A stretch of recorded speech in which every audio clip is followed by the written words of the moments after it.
Assalamualaikum warahmatullahi wabarakatuh. Selamat siang semuanya. Bertemu lagi bersama saya Ananda Reza di podcast HAJ. Saya bersama Kak Amrizal, ya, salah satu dari pengurus senior yang ada dari tahun 2000-an. Mengapa saya menghadirkan Kak Amrizal? Karena ketuanya pada saat periode itu sudah meninggal dunia, yaitu almarhum Mas Ian, seperti itu. Jadi yang menggantikan adalah beliau untuk kita tanya-tanya, untuk kita hadirkan di dalam podcastnya HJ. Selamat siang, Mas Am. Siang, Assalamualaikum warahmatullahi wabarakatuh. Waalaikumsalam warahmatullahi. Oke. Udah siap ya, Mas, ditanya-tanya. Aduh, Ya. sama kakak, enak kan Mas aja deh, nggak apa-apa. Ya, monggo aja. Bebas aja sih enaknya gimana. Soalnya Iya. memang apa ya? Saya dengar histori. Memang basicnya HJ itu dulu dari kebanyakan dari apa ya? Anak-anak pramuka yang dulu ngumpul. Jadi banyak manggil Oke, Kak. ya. Pernah dibahas juga di podcast sebelumnya sama Pak Cecep, katanya memang rata-rata banyak anak pramuka, jadi memang manggilnya kakak kayak gitu. Iya, iya. Iya, Jadi iya, manggil iya. Kak juga nggak apa-apa, Kak aja nggak apa-apa Ya, deh. oke deh Biar kakak deh. tetap awet muda. Siap. Oke, kita masuk ke pertanyaan pertama. Kak Rizal, berapa lama kakak ada di HJ? Dari tahun berapa sampai tahun berapa? Oke, saya berkenalan dengan HJ itu sejak tahun 2000. Eh, Kebetulan diperkenalkan oleh almarhum Mas Yan. Eh, Dulu saya dan Mas Yan itu kami satu kampus. Jadi menimba ilmu di Diploma 3 Fisika FMIPA UI. Dan saya ingat dulu, masih ingat kata-katanya pas kami pulang dari kuliah, terutama kalau hari Sabtu. Kebetulan kalau Sabtu kami ada kuliah sebentar, terus sebelum siang kita pulang bareng gitu ya ke stasiun. Yang saya bingung, kebetulan almarhum kan dulu rumahnya tinggalnya di ini ya, di Bogor, tinggal di Bogor sama kakaknya. Saya bingung kenapa dia nggak ke Bogor. Ternyata satu jalur sama saya ke arah Jakarta. Diceritakan sama dia, ada kegiatan nggak malam minggu ini. Ya namanya anak zaman dulu kan, malam minggu konotasinya apa? Mungkin kegiatan di luar sama temen lah atau teman dekat kan, gitu kan. Ya saya bilang nggak ada, pulang aja gitu kan, pulang. Terus lalu disitulah diajak, ya daripada nggak ngapa-ngapain ikut yuk ke planetarium gitu. Nah, jadi ada cerita yang beda. Jadi sejujurnya memang buat saya pribadi, saya belum pernah ke planetarium walaupun saya besar dan lahir di Jakarta. Saya belum pernah ke planetarium di Jakarta. Jadi pada saat almarhum mengajak saya untuk ke planetarium, wah saya bilang, wah ini cita-cita dari kecil nih, belum pernah jadi-jadi gitu. Oh kenapa enggak? Gitu kan. Disitulah saya baru pertama kali diajak. Kalau ditanya berapa lama di HJ, insya Allah sampai sekarang, walaupun nggak aktif banget. Jadi memang balik lagi, apa, HJ itu adalah instrumen amatir ya. Jadi memang amatir dalam arti kata kita memiliki satu hobi yang sama gitu, kesenangan yang sama gitu untuk mengamati langit. Jadi karena ada ya profesi lain yang mesti saya jalani, ya jadi saya tidak bisa terlalu aktif selepas tahun 2007 ya menurut saya. Jadi selesai itu ya lebih banyak mengamati apa, melihat update berita terbaru dari Haji. Tapi kadang-kadang juga saya masih ikut kok Star Party sekali sama adik-adik di Haji ya. Nah, itu mas ceritanya. Oke, menarik banget. Nah, terus tahun 2000 sampai aktifnya 2007. apa ya? Pada saat itu seperti apa sih, Mas HAJ? Iya, jadi kalau mungkin eh, kalau kita ngikutinnya dari perjalanan HJ itu ya, HJ mulai dibentuk dari tahun 84 kan, lalu sempat booming di tahun 86 menjelang Comet Halley kan, dan selepas itu sempat vakum, ada yang bilang mungkin sekitar 1 dekade lebih lah. Nah, eh, di tahun 2000 ini, di tahun 2000 pada saat itu, eh, kita coba untuk mulai membuat suatu format ya. Jadi HJ ini adalah klub amatir yang beda. Kalau kita bandingkan dengan klub amatir di luar negeri, mereka tuh hanya berkumpul pada saat pengamatan. Jadi ada agenda selama setahun, nanti schedule pengamatan di mana, mereka akan ngumpul di situ. Selebihnya pada saat itu belum ada handphone ya. Udah ada handphone tapi mungkin belum ada WA, belum ada yang lain-lain lah, jangan BB ya. Jadi masih via SMS ya, tapi terbatas lah yang memiliki handphone kan pada saat itu. Apalagi kita rata-rata anak-anak pelajar, mahasiswa gitu ya, seperti itu. Jadi lebih banyak by email, lewat surat, lewat email. Saya ingat dulu masih ada hj84@yahoogroups.com zaman dulu. Saya masih ingat dulu. Jadi kita share kegiatan di sana dan lebih banyak kontak juga by email. Surat juga sempat banyak kita kontak, tapi ya dengan pecinta astronomi saat itu ya. Jadi ibaratnya karena HJ ini berbeda dalam arti kata, kalau di luar banyak kan ngumpul di spot-spot tempat pengamatan ya, kalau di Jakarta di Indonesia di HJ ini kita membuat format kelas gitu. Jadi dasarnya kenapa mesti ada format kelas? Karena kita berpikir informasi astronomi itu masih terbatas yang bisa dicerna ya. Saya nggak bilang terbatas dalam arti kata yang beredar ya secara kemun, enggak, maksud arti kata yang mudah dicerna oleh khalayak ramai ya, dan arti kata masyarakat biasa, anak-anak usia sekolah dari mulai kecil sampai besar. Jadi waktu itu kita berpikir bagaimana supaya astronomi ini mudah dipahami dari mulai usia anak belum sekolah sampai yang sudah opa-oma gitu ya. Nah, itu challenge yang sangat besar, dan kebetulan juga saya dan waktu itu beberapa teman-teman di HJ itu kita kebetulan juga beraktivitas di PPP Taman Mini. Kita bekerja sebagai asisten program pendidikan. Di situ juga kita belajar gitu bagaimana kita bisa membungkus suatu informasi yang mungkin cukup susah untuk dipahami, tapi mudah dicerna untuk orang yang belum layak lah. Misalnya kayak kita gimana sih kita bisa menjelaskan tentang pembentukan tata surya ke anak TK, kan nggak mungkin kita menjelaskan teori-teori yang dipelajari di kuliah gitu kan.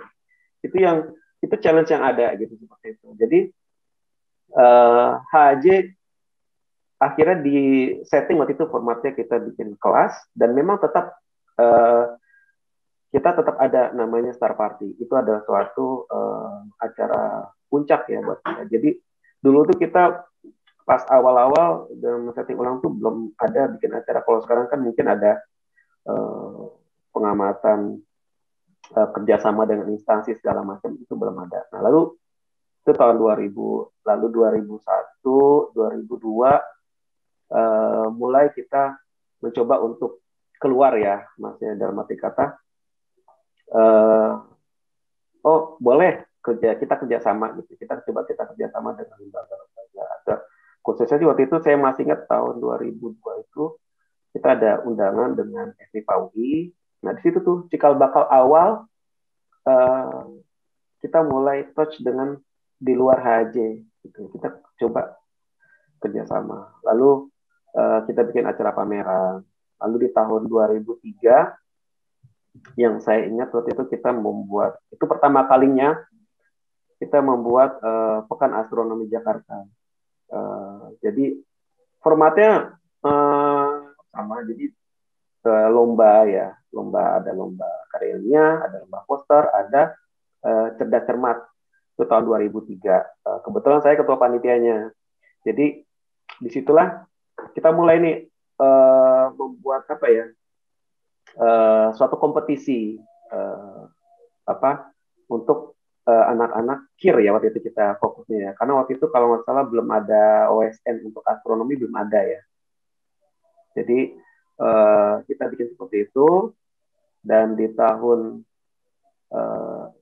2005 itu adalah kita mulai lebih diminta untuk kita lebih berkontribusi ya. Kontribusi sama kata nggak hanya di Jakarta aja, tapi ternyata kita diberikan kepercayaan untuk bisa membantu Planetarium Jakarta untuk memasyarakatkan astronomi nggak hanya di Jakarta, tapi juga di acara-acara internasional seperti itu. Nah ini itu nanti sudah mulai tuh banyak perkembangan, terutama kegiatan yang kita lakukan. Tapi tidak bisa dipungkiri ini ibaratnya menjadi pijakan lah yang lebih luas ya. Pijakannya lebih luas, bagaimana kita bisa lebih berkarya gitu loh untuk memasyarakatkan astronomi. Itu Mas Andri ceritanya. Jadi memang dulu formatnya masih dalam internal sedikit demi sedikit, dan balik lagi belum terlalu banyak anggota yang bisa aktif secara rutin ya. Jadi mungkin bisa dihitung tetap small group ya, mungkin cuma nggak lebih dari 10 orang seperti itu dulu awal-awal. Sisanya banyak kan ya bergonta-ganti tiap pertemuan. Oke. Berarti pada saat itu posisi atau kondisi kepengurusan sama anggotanya itu seperti apa, Mas? Oke, kalau gini, sebenarnya kalau bisa dibilang secara organisasi memang pada saat itu karena keterbatasan sumber daya manusia, kita tidak bisa membuat lengkap ya. Mungkin kalau misalnya sekarang kayak ada seksi publikasi ya segala macam, humas. Publikasi humas. Waktu itu ya balik lagi, makanya kenapa dibilang 4L ya, karena lo lagi ya, istilahnya, maaf ya, 4L lo lagi. Jadi saya waktu itu kebetulan sebagai wakil ketua, saya juga humas. Terus ya kita juga bareng-bareng sama teman-teman juga banyak bantu.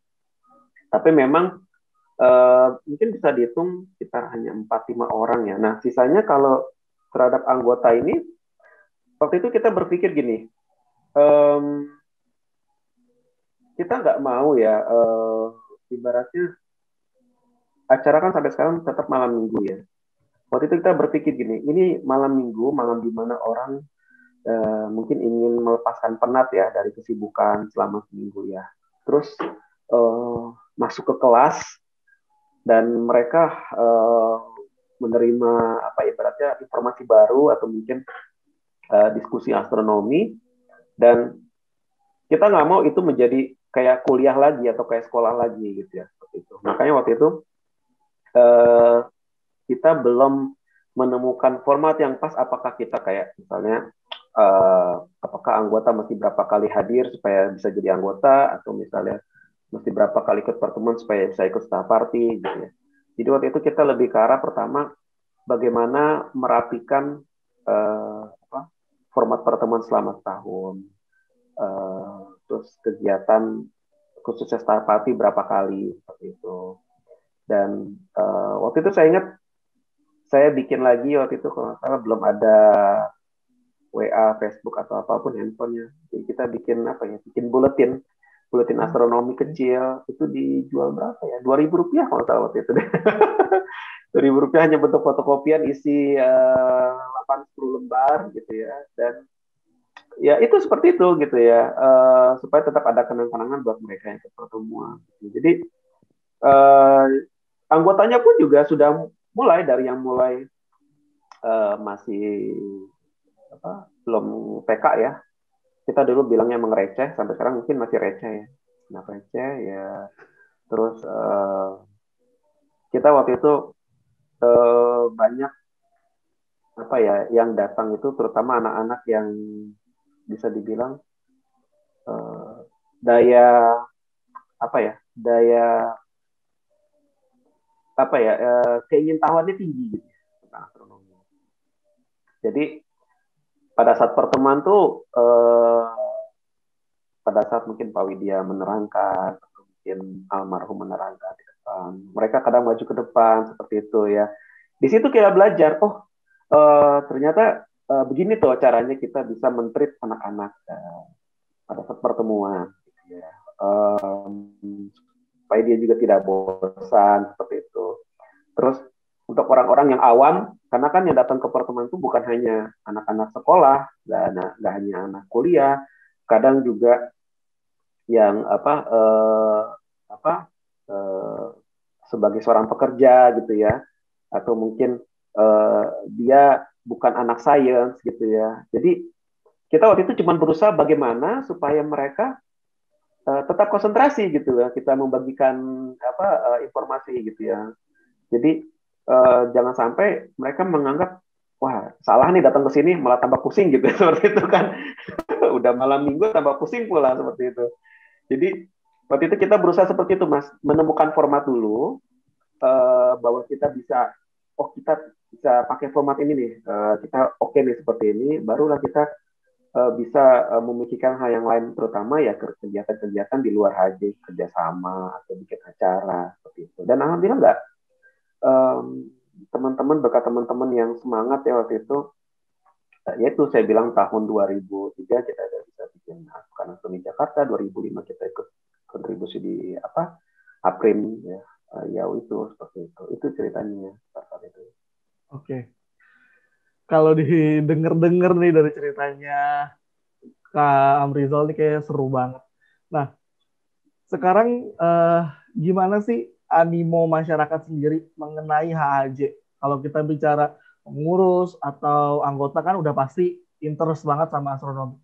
Nah, kalau misalkan orang lain atau orang masyarakat luas lah terhadap HAJ itu seperti apa animonya, Mas? Khususnya mungkin warga Jakarta ya.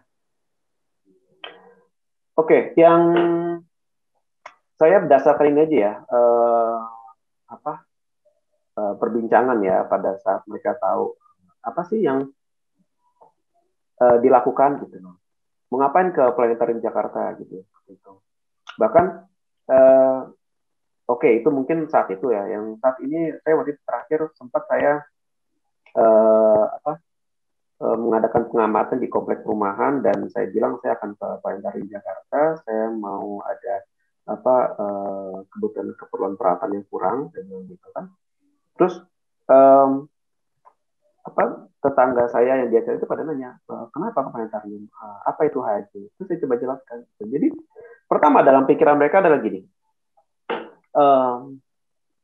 kenapa sih ada kata-kata kalau astronomi mereka berpikir wah ini ilmu yang agak susah nih, terutama perbintangan kan. Terus berpikir berarti nggak jauh-jauh nih sama fisika. Tapi begitu mereka dengar amatir, loh, maksudnya amatir apa? Seperti itu. Berarti ada yang profesional dong, seperti itu kan. Terus saya coba jelaskan, supaya nggak susah, kita anggap ini sebagai ini aja, klub astronomi. Jadi kita ini orang-orang yang punya hobi yang sama. Buat mereka amazing kan, wah, ada ya seperti itu di Jakarta, dan pemikiran mereka emang di Jakarta bisa ngamat. Saya bilang bisa aja kalau memang lagi rezekinya bisa aja dapat ya bilang itu. Karena ini Mas Andrea, saya juga nggak bohong, saya pernah dapat bolid juga di daerah Keramat pada saat saya pulang. Itu juga waktu itu kalau salah habis acara haji deh. Saya lihat ada bolid lewat. Cukup ini bulan Agustus kalau nggak salah tahun 2000 berapa ya, 2005 apa 2006 ya, saya lupa. Jadi pemikiran mereka adalah kok di Jakarta ada ya klub astronomi. Terus ini buat yang hobi ya. Oh, bukan model kayak kuliah ya. Seperti itu. Acaranya ngapain sih? Cuman kadang saya menjelaskan ke mereka, saya nggak bilang ini, ini acaranya di kelas pertemuan segala macam. Takutnya berpikir, wah, kuliah ini, wah ini sekolah lagi nih. Belajar lagi nih, kalau udah mikirnya. Jadi saya jelaskan gini, saya bilang acara utama kita tuh sebenarnya pengamatan. Saya dalam hal definisi bahwa klub astronomi amati di luar itu seperti itu. Acara utama kita pengamatan, tapi terkadang memang kita memerlukan apa ya, mesti memiliki pengetahuan atau teknik dasar untuk bisa mungkin mengoperasikan teleskop, terus mengenal objek, cara pengukuran, menentukan lokasi objek itu di mana. Nah ini akhirnya kita bikin acara kelas seperti itu. Jadi kalau misalnya bingung, jadi kita nggak membiarkan anggota itu bingung sendiri mencari informasi yang salah gitu.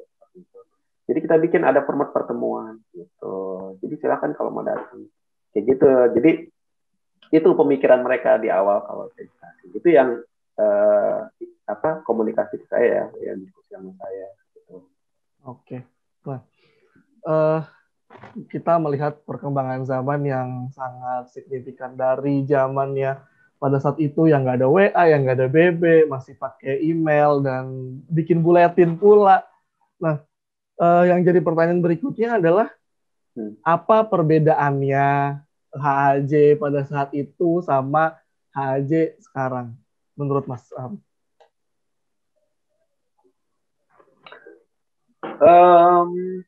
Gini, kalau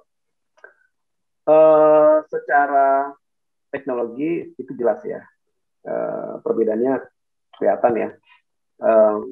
Yang dulu sampai sekarang kita nggak bisa bohong bahwa teknologi memudahkan untuk bisa kita ketemuan atau minimal kita share informasi seperti itu. Tapi kalau melihat secara format kegiatan ya dan kontribusi yang saya lihat ya inilah yang dulu kita cita-citakan gitu, bahwa HJ hanya tidak hanya sekedar memuaskan hasrat pribadi dalam hal astronomi ya, kesukaan terhadap astronomi, tapi juga teman-teman sekarang bisa banyak berbuat gitu ya, berkontribusi seperti itu. Itu yang membedakan. Kalau dulu memang tidak bisa dipungkiri bahwa HJ saat dulu itu kita lebih fokus ke arah merapikan format kegiatan internal kita dulu. Kalau kita sudah bisa tertib dalam hal pertemuan rutin, terus secara organisasi, karena dulu HJ berada langsung di bawah pimpinan Planetarium Jakarta, praktis kita mesti bisa memberikan informasi atau kontribusi apa sih yang kita lakukan dalam hal kita menjadi ibaratnya kayak anak asuhnya planetarium ya gitu. Jadi kita mesti bisa memberikan dulu format kegiatan yang pasti itu seperti apa. Kita jelaskan bahwa ini loh yang kita lakukan selama setahun dan kita bisa rutin ya.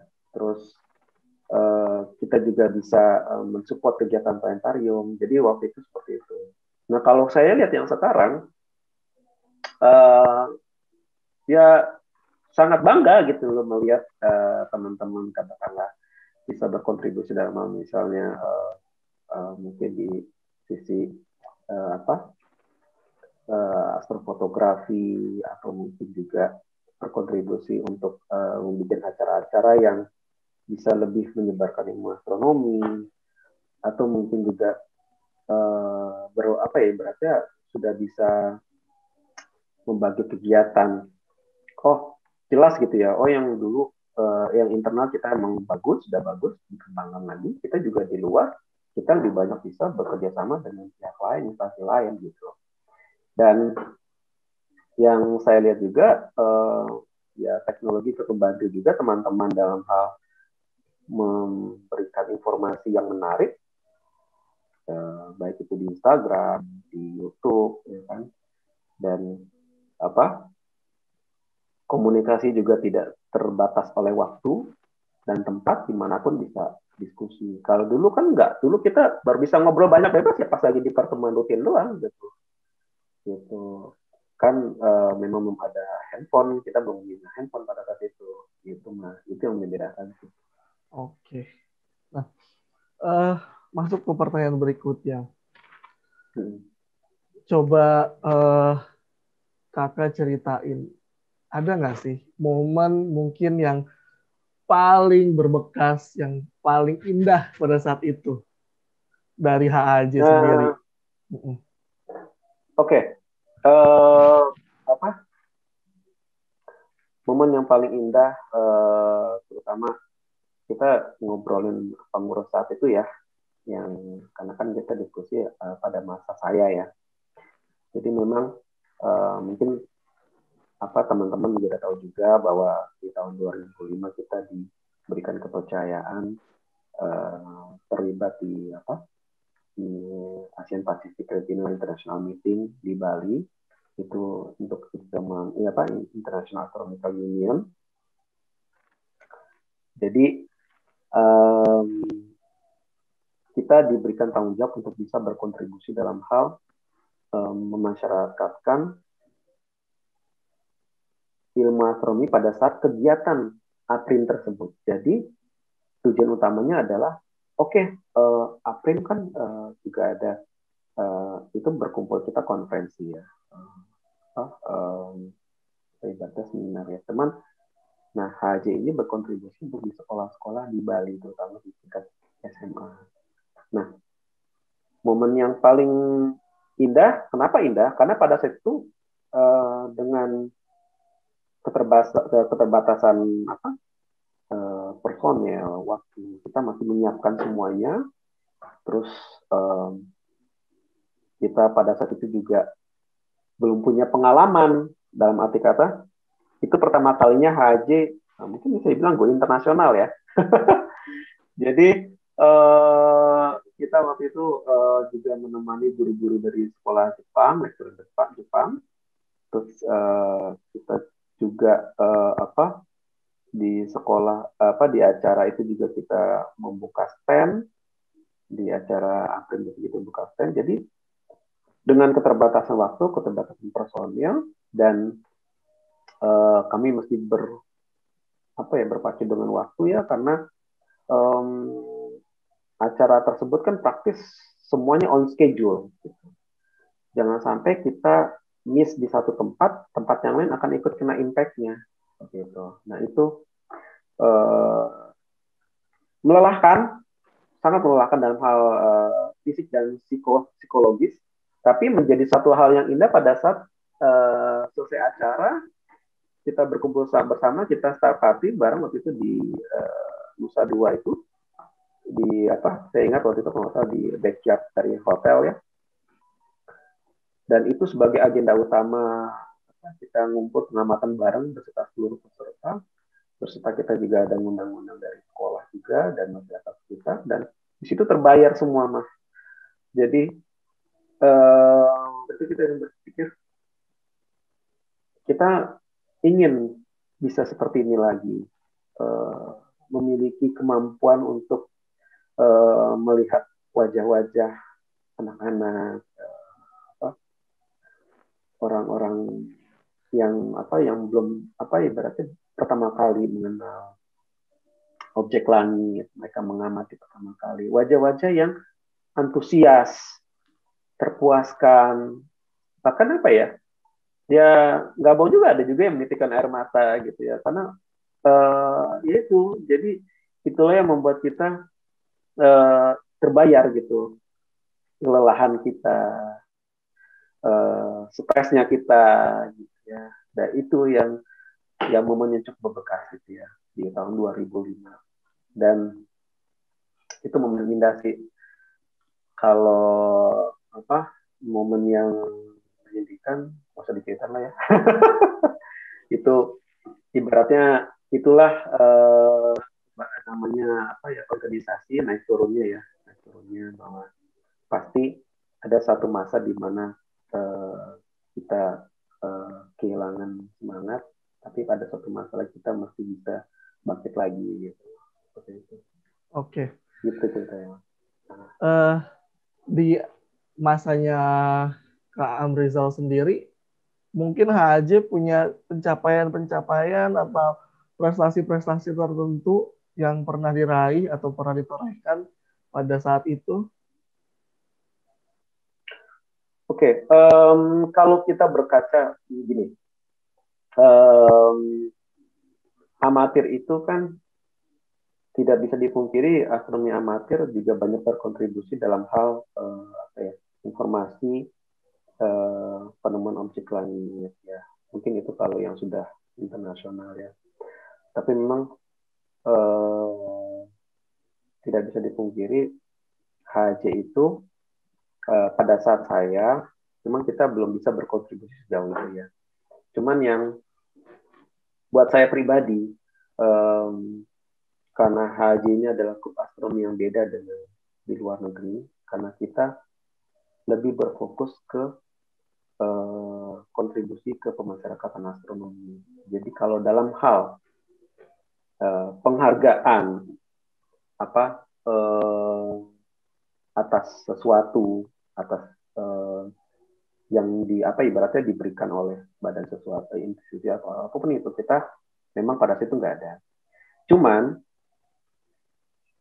kalau dilihat dari hal kontribusi, itu yang saya bilang, bahwa pada saat di sejak tahun memang sejak tahun 84 HJ sudah terbentuk, kita berkontribusi dalam hal pengamatan komet Halley segala macam dan sempat vakum. Nah, disitulah pas di tahun 2000 itu lagi kita bangkit lagi dan kita bisa memberikan suatu bentuk pengabdian di masyarakat, membantu planetarium juga, dan berkontribusi di acara-acara, yaitu saya bilang tadi ada acara Bukan Asli di Jakarta, ada ikut juga dengan acara Sains Expo di FIBAUI dan juga di April di Bali.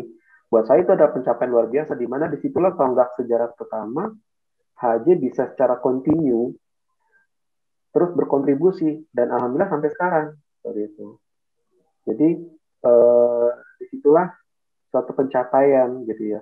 Dan saya yakin itu bukan pencapaian di pengurusan kami saja gitu ya. Itu pencapaian sejak Marwah, sejak HJ itu berdiri gitu, di mana kita memiliki tokoh-tokoh orang-orang yang tetap memiliki perhatian gitu ya.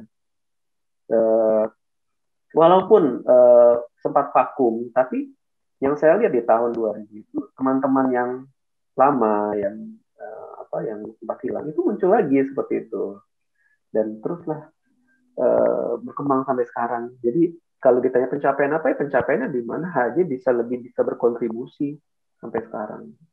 Oke, menarik banget. Nah, sebelum kita mengakhiri podcast hari ini, kita mau mengenang sedikit dengan almarhum Mas Ian, karena biar bagaimanapun almarhum adalah bagian dari keluarga besar kita di HAJ. Pasti. Kak Amrizal sendiri sebagai seseorang yang berada di masanya, yang menjadi wakilnya, seperti apa sih Kak sosok Mas Ian ini sendiri, Kak Ian, di mata Kak Amrizal? Apa saja yang sudah dilakukan beliau, yang sudah diberikan beliau untuk HJ? Seperti apa, Kak? Ya, kalau mengenang sosok almarhum Mas Ian, banyak cerita ya. karena memang ya buat saya pribadi saya cukup dekat sama almarhum, karena setiap selesai acara kepengurusannya saya sering jalan dengan almarhum, dan kebetulan kami juga bekerja di tempat yang sama waktu itu di Center Alumni. Jadi cukup banyak lah sering ngobrol ya. Jadi dengan almarhum ini apa ya? Pernah nggak ada yang tahu kalau almarhum Mas Yan itu dulu Mas Yan itu STM, bukan anak SMA IPA gitu. Jadi almarhum Mas Yan ini STM di Surabaya. Ya. Jadi kadang kalau ditanya aneh, oh STM kok suka astronomi, ya itulah namanya amatir ya. Terus saya berjumpa dengan almarhum waktu di kuliah di Fisika Instrumen tahun 2000, dan yang saya lihat dari sisi almarhum adalah apa? Almarhum terhadap HJ ini berkontribusi terkadang di luar batas kemampuannya. Gitu ya. Contoh misalnya, gitu. Misal ada satu kegiatan yang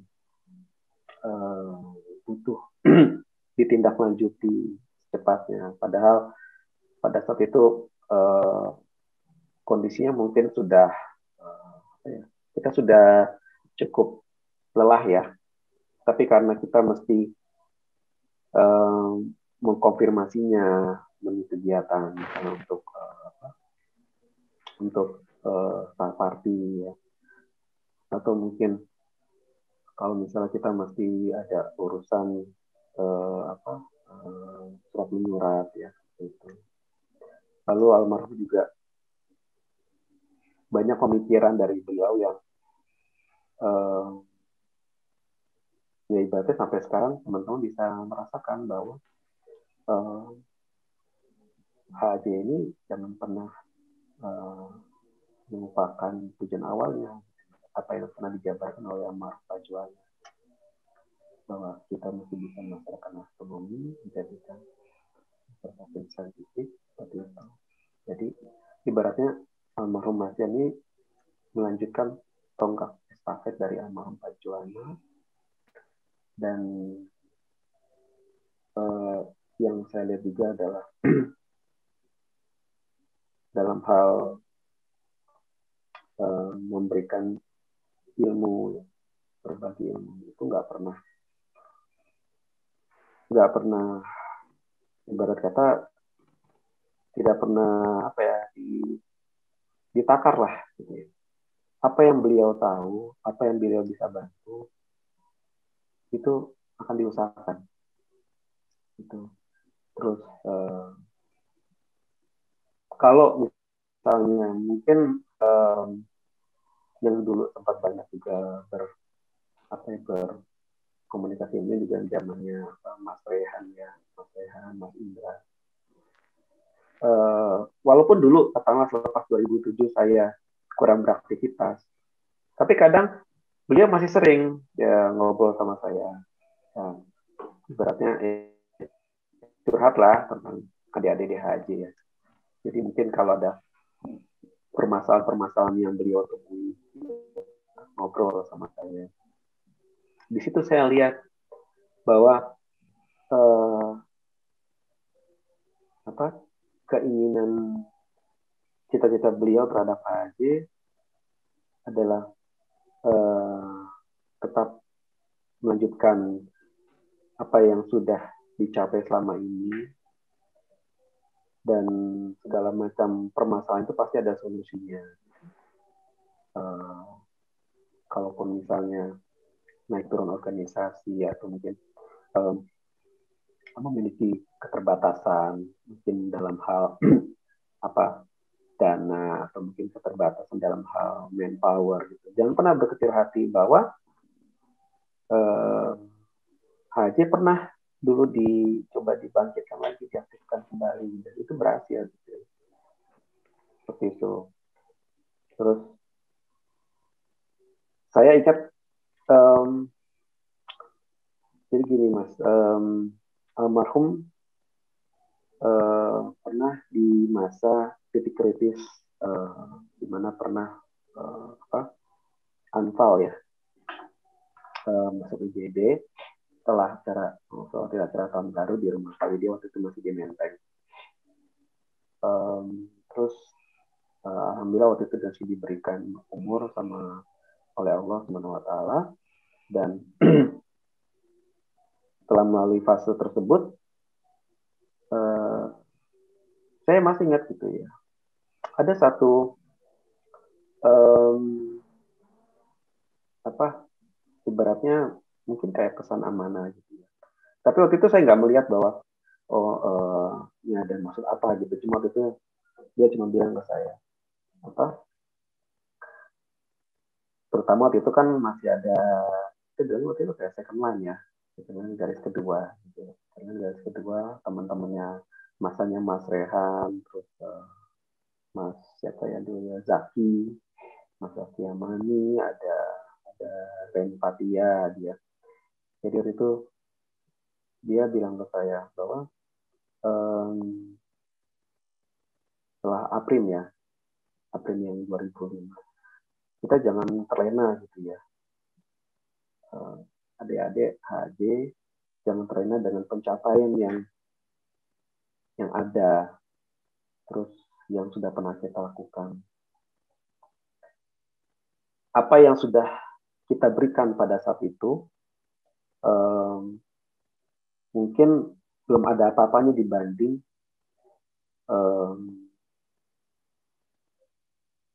yang sudah dilakukan oleh orang lain.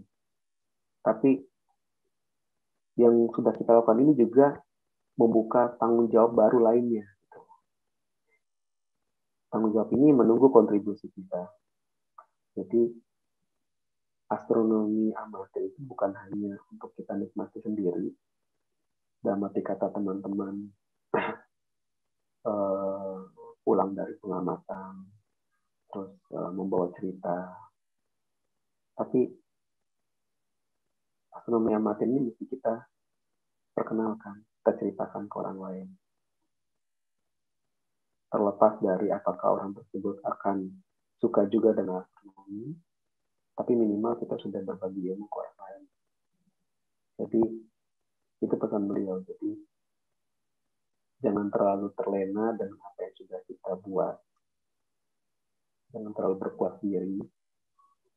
Karena apa yang sudah kita buat itu, dan begitu dia bermanfaat untuk orang lain, di situ kita akan membuka suatu tanggung jawab baru bagi diri kita pribadi untuk bisa lebih berkontribusi.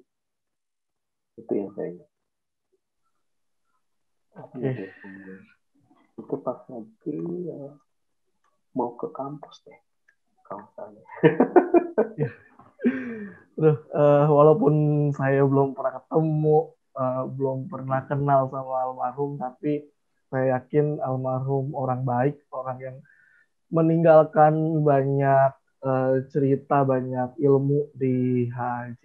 Ya, kita doakan semoga almarhum di sana, semoga diberikan tempat terbaik di sisinya. Amin. Dan bisa melihat adik-adiknya sekarang yang sudah sangat berkembang ini, pasti beliau juga senang, insya Allah. Insya Allah Mas, karena gini Mas Andre, walaupun kejadian beliau berpulang itu kalau nggak salah 2010 ya, kalau saya ingat ya. Tapi itu yang melekat ke saya bahwa setelah kejadian beliau sempat anfal itu ya, beliau ibaratnya ya ini yang saya kenapa sampai sekarang Mas Andre masih mengikuti cerita saya join WA group ya. Ini salah satu pesan ke saya waktu itu, walaupun saya sudah dimanapun saya, tetap tolong lihat adik-adik tuh ibaratnya Ya mungkin umur beliau mungkin nggak tahu kapan, tapi melihat kondisinya mungkin nggak terlalu fit ya.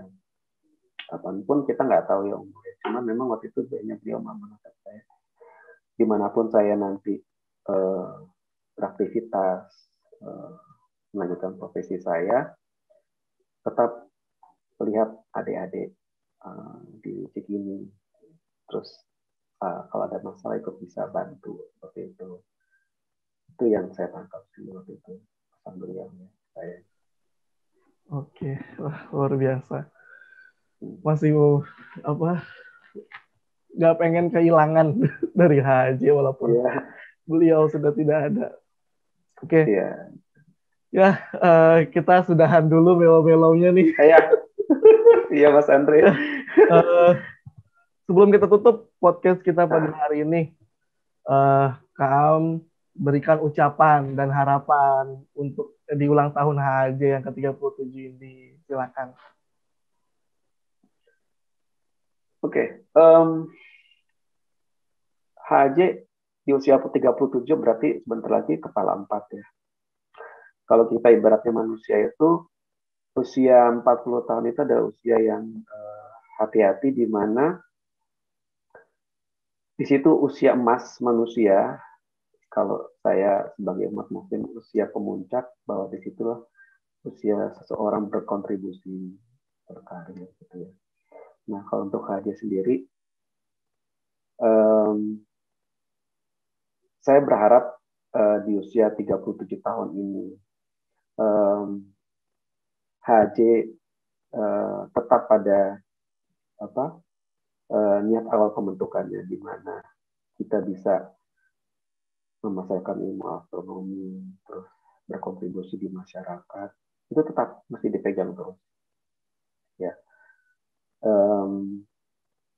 Di usia 37 ini juga HJ bisa